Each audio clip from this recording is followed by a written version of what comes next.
এবারেই প্রথম যে ভাড়া সরকার নির্ধারিত আছে, জাহাজ মালিকদের সাথে আলোচনা সাপেক্ষে 10% ভাড়া কমানো হয়েছে এবং সেই ভাড়াটি প্রত্যেকটি জাহাজের সামনে টানিয়ে দেওয়া হয়েছে।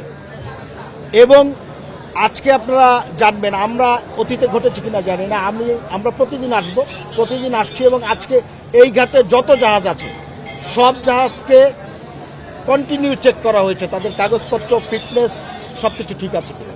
আমরা প্রত্যেকটি জাহাজ চেক করছি, যেটিকে আমরা মানে ফিটনেসের আওতার বাইরে পাবো সেটিকে আমরা ছাড়তে দেবো না। ভাড়া, অতিরিক্ত ভাড়ার ক্ষেত্রে এখন পর্যন্ত কোনো প্যাসেঞ্জার আমাদের কাছে কমপ্লেন করেনি। আমরা তারপরেও প্রত্যেকটি জাহাজে আমরা চেষ্টা করছি যে ভাড়ার বিষয়ে কারো কোনো অভিযোগ আছে কিনা। যদিও ভাড়াটি টানিয়ে দেওয়া হয়েছে, আশা করছি আপনাদের সহযোগিতায় সবাই মিলে আমরা ভালো এই পরিবেশটি কন্টিনিউ করতে পারব। আমাদের যারা মন্ত্রণালয়ের কর্মকর্তারা আছেন, প্লাস এই ঘাটের সাথে সংশ্লিষ্ট যত মানুষ আছেন, সবাই আপনারা দেখছেন অক্লান্ত পরিশ্রম করছে। আমরা প্রতিদিন আসছি এবং ঈদের আগ মুহূর্ত পর্যন্ত, ঈদ পর্যন্ত প্রতিদিন আমরা আসবো এবং ঈদের পরবর্তীতে যখন ফিরতি মানুষ প্যাসেঞ্জারগুলো আসবে তখনও আমরা প্রতিদিন থাকার চেষ্টা করব। এখন পর্যন্ত আমরা কোথাও থেকে কোনো অভিযোগ পাইনি, না যাত্রীদের কাছ থেকে, না আপনারা যারা আমাদের সাংবাদিক বন্ধুরা আছেন আপনাদের কাছ থেকে, না অন্য কোথাও থেকে আমরা কোনো অভিযোগ পাইনি।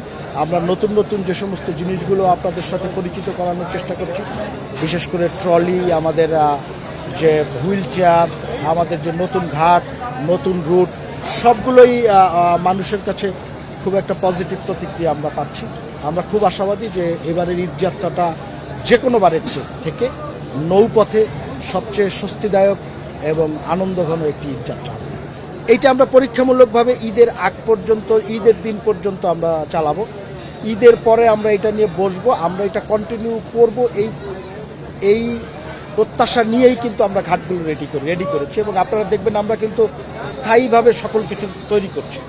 তো সুতরাং ওইটা কন্টিনিউ করতে গেলে ঈদের পরে আমাদের আপনার এই রুটগুলো নিয়ে বসতে হবে এবং কোন কোন জাহাজ ওই ঘাটগুলো থেকে অপারেট করবে সেই জিনিসগুলো তাদের সাথে আলাপ করবে, বিআইডব্লিউটিএ আলাপ করে একটি চূড়ান্ত মানে সিদ্ধান্ত তারা গ্রহণ করবে। আমরা খুবই আশাবাদী এবং আত্মবিশ্বাসী যে ওই ঘাটগুলো আমরা কন্টিনিউ করতে পারবো।